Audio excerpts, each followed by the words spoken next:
ਵਧੀਆ ਤੇ ਇਹਦੇ ਤੇ ਹੋਇਆ ਉਹ ਕਦੇ ਕੋਈ ਨੇ ਸ਼ੀਰੋ ਸੁਪੂ ਤੋਂ ਪਾਣੀ ਪਾਈ ਕੇ ਬਾਅਦ वो 6 किलो काट भी दो तो दी का काटी जिया वो कानू काट चाहे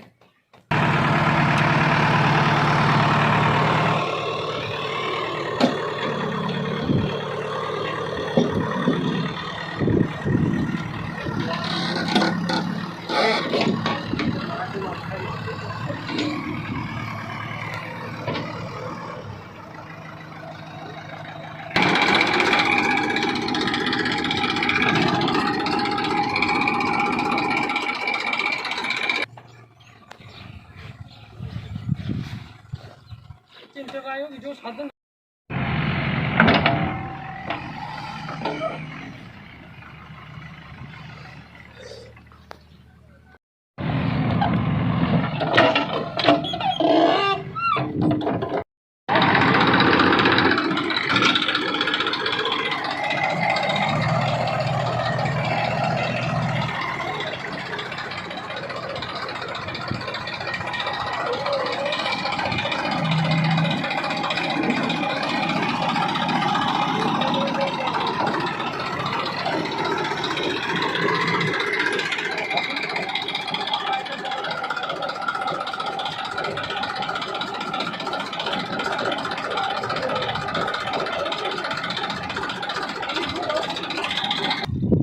मारे करते माटी चार बजे बस पर फेर दिया